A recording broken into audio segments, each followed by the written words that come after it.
ওই বিদা সুবিধা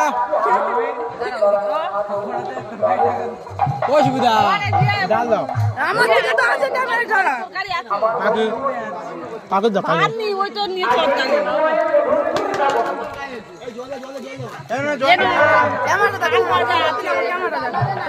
আলু থাকা কোনটা দেখো কোনটা চলতেছে আলু ডালনা দেখবে তো আমারটা হ্যাঁ ভালো করে দেখো বাট আই ঘরে ঠান্ডা ভাত বলে খাইনি এই দিনে তাই খেয়ে নি আজ